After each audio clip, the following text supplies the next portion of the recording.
Hello friends. आप हैं कोमल education hub channel पे।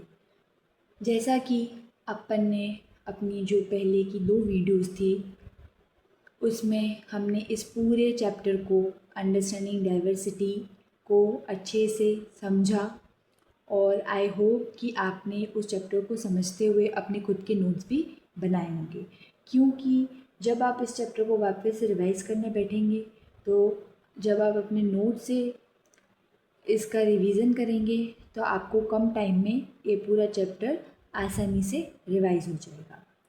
जैसा कि मैंने आपको पहले भी बताया था कि मैं एनसीईआरटी बुक्स के हर चैप्टर के पीछे दिए हुए क्वेश्चंस को एक्सप्लेन करूँगी, क्योंकि कुछ एग्ज़ाम्स ऐसे भी होते हैं जिसमें आंसर राइटिंग हमें करनी पड़ती है और इसीलिए आपको एनसीईआरटी बुक्स के पीछे चैप्टर्स के पीछे दिए हुए जो क्वेश्चंस हैं उनको लेके अपनी आंसर राइटिंग की प्रैक्टिस को स्टार्ट करना चाहिए।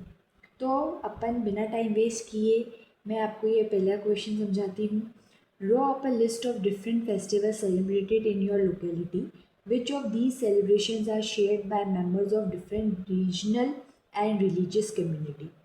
अब इस फर्स्ट क्वेश्चन का मतलब ये है कि सबसे पहले तो आपको एक लिस्ट बनानी है अपने आसपास अपने इंडिया में जो भी फेस्टिवल सेलिब्रेट होते हैं उनकी, और उसके बाद में आपको उन फेस्टिवल्स को आइडेंटिफाई करके अलग से लिखना है।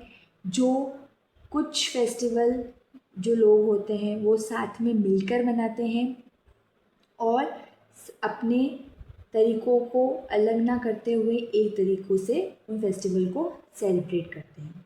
सेकेंड क्वेश्चन में दिया हुआ है what you think living in India with its rich heritage of diversity adds to your life. Second question का मतलब ये है कि आप क्या सोचते हैं कि जो इंडिया के अंदर जो विभिन्न विभिन्न तरह की जो डाइवर्सिटी दी हुई है, क्योंकि जैसा कि आपको पता है कि इंडिया के अंदर इतनी सारी डाइवर्सिटी है लैंग्वेज में, रिलीजन में, कल्चर में, खाने में, फेस्टिवल्स में, तो वो सारी जो डाइवर्सिटी है वो अपनी लाइफ के अंदर कैसे एड ऑन करती है, कैसे अपनी लाइफ को इन्फ्लुएंस करती है। थर्ड में do you think the term unity in diversity is an appropriate term to describe India. क्या आपको लगता है ऐसा कि यूनिटी इन डाइवर्सिटी ये जो एक टर्म है ये अपने इंडिया के लिए एक एप्रोप्रिएट टर्म है, मतलब ये एक अच्छी टर्म है या बिल्कुल सटीक बैठती है कि अपने इंडिया के लिए ये जो कहा गया है ये जो टर्म है वो सही दी हुई है, ऐसा ये क्वेश्चन पूछ रहा है। फिर what do you think Nehru is trying to say about the Indian unity in the sentence quoted above from his book the Discovery of India. जैसा कि अपन ने इस चैप्टर में भी यहाँ पे पढ़ा था कि नेहरू जी ने ये जो यूनिटी इन डाइवर्सिटी वाला जो टर्म है ये अपने इंडिया को दिया हुआ था। तो क्या आपको ऐसा लगता है कि नेहरू जी ने ये जो टर्म दिया है ये बिल्कुल सही है? आपका इस पे क्या कहना है वो आपको अपना पॉइंट ऑफ व्यू आंसर में दिखाना है। Fourth question underline the line in the poem sung after the Jallianwala Bagh massacres, which according to you reflect India's essential unity।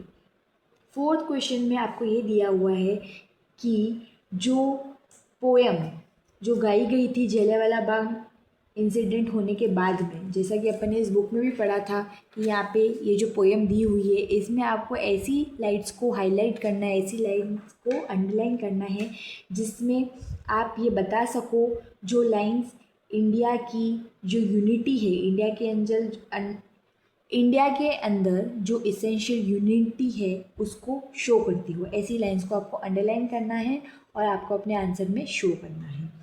Fifth question choose another region in India and do a similar study of the historical and geographical factor that influence the diversity found there. Are these historical and geographical factors connected to each others how.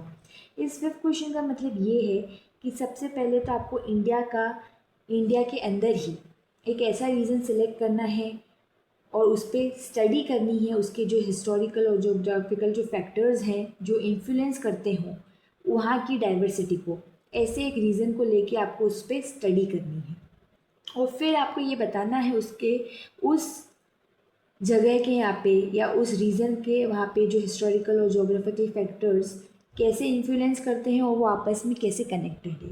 तो basically इस पूरे question के अंदर सिर्फ इतना पूछा हुआ है कि आपको इंडिया के अंदर ही एक ऐसा रीज़न लेना है जहाँ पे जो वहाँ के जो हिस्टोरिकल और जोग्राफिकल फैक्टर्स हैं वो डाइवर्सिटी को कैसे इन्फ्लुएंस करते हैं और वो आपस में एक दूसरे से कैसे कनेक्टेड है। तो जैसा कि मैंने आपको ये पांचों क्वेश्चंस को अच्छे से एक्सप्लेन कर दिया है, और अब आप क्या करेंगे कि आप अपने आंसर्स को खुद से लिखेंगे।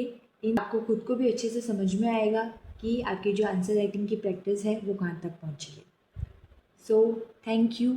एंड मेरी इस वीडियो को आप पसंद आए हो, आपको मेरी ये वीडियो पसंद आई हो तो प्लीज़ आप मेरे इस वीडियो को लाइक कीजिएगा, सब्सक्राइब कीजिएगा और ज़्यादा से ज़्यादा शेयर कीजिएगा। Thank you. मिलते हैं अगली वीडियो में।